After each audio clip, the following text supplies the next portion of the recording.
Hi, my name is Maria Costa and I am an NLP psychotherapist, performance mindset coach, and the director of Discover Elite, which is based in Sydney. I work with passionate individuals such as yourself to overcome blockages, build resolutions, and live life optimally. That can come in the form of meditation, life coaching, and therapy. Today, I would love to give you a couple of tips and tricks to help you with your mental health and empower your mindset during lockdown. And let's face it, anytime in life, because we can always empower our minds, and it's actually a lot easier than you may think. So let's start with behaviors, because when we are in lockdown, when we are in a situation such as this, it's so easy to put a magnifying glass to our behaviors, to our productivity, what we're doing, what we're not doing, what we should have, could have, would have been doing. So I think it's a really perfect opportunity for us to take a look at our behaviors and perhaps even separate them from our identity a little bit. What I would love to tell you today is one of the guiding principles of NLP, a presupposition, if you will,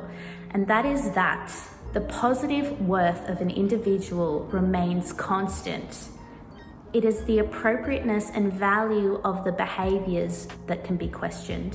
Think about that for a moment. Oftentimes when we indulge in behaviors, or perhaps you've indulged in behaviors or find yourself in cycles of patterns that really don't align with who you are, whether that be food related, productivity related, exercise or relationship related, or maybe outside of lockdown, you do behaviors that are really different and that work for you really well, that you've found difficulty accessing in lockdown. Maybe there's a judgment and an opinion about that.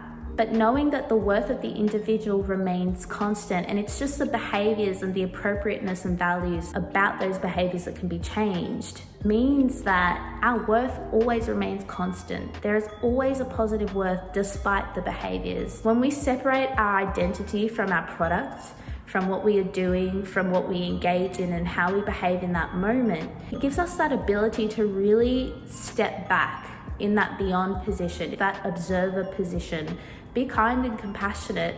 Notice that the behaviors and what we do is not who we are. And there is so much empowerment, there is so much life, there is so much ability for us to change our behaviors if we are simply to realize that that is not the makeup of who we are. The stronger you start to identify with your behaviors, the stronger you form an opinion about yourself. And perhaps that is a false opinion, because our behaviors, as I said, the values and the appropriateness of them change. It is inevitable that when we are in a lockdown situation such as we are now, our behaviors are going to change. We are humans and creatures of adaptation. So take away the judgment from that behavior. Take away the association that you are that behavior, and start to form a rich life, a rich sense of worth. How do you do that? You can start to think about what you like, think about the person that you are, potentially why the person that you are would find comfort in such behaviors or would not find comfort in such behaviors. Sometimes we need to give power to the person beyond, to the person that is ourselves, because our positive worth is always there. The behaviors will change. So when you shift that focus to yourself, what is positive about you, how you can empower yourself, how you can truly feed yourself in that moment, rather than giving attention, rather than giving all of that energy and manifestation into the behaviors themselves, you'll find yourself outside of that cycle. You'll find yourself outside of those behaviors. If you think about it, really, if you can form an opinion about your behaviors, if you can observe what you're doing and judge and think about that, then that means there's someone inside. There's someone inside separate from the behaviors themselves, isn't there? So just allow yourself some compassion, some empathy, some understanding. Be separate from your behaviors. Be an empowered individual. Be who you are in the moment. And perhaps you can start to notice that you can break away from those behaviors if they don't serve that person, if they don't serve that purpose. Or you can add more behaviors if you really want to empower that person and if they are in line with what you need. It's not about what you do or what you are not doing in the moment. It's about what you need. It's about what you want that can feed the person beyond, that can feed who you are. So be gentler to yourself, my friends. Be gentle when it comes to your behaviors. This is really important when it comes to presence. How on earth do we be present? How on earth do I do that? I find that I'm constantly thinking about things, or self-doubt comes in, or something else comes up. Being present is not always going to be the easiest thing to do, but there are things that you can do, there are senses that you can tap into that can help you reorient back to the present moment. For some people, that's not really easily done with the eyes open. Per second, we take in 2 million bits of information. So if we're finding it really hard to be present and we're being really openly stimulated to everything that's happening around us, maybe it would be perfect for that type of person, or if that is you, to just close your eyes. To find a space, no matter how busy or not busy you are in that moment, to just close your eyes. There's wonderful things that happen when we close our eyes. Relaxation hormones are literally secreted from our eyelids. It then allows us to internalize in a way that is simply our own space. To breathe in a way that is very self-aware, that is very present in the moment. When we close our eyes, when we connect to deep breathing, and deep breathing doesn't necessarily have to have a technique either. It's just simple expansion and releasing of the lungs. When we become aware of our internal space, our brain waves go from this to this.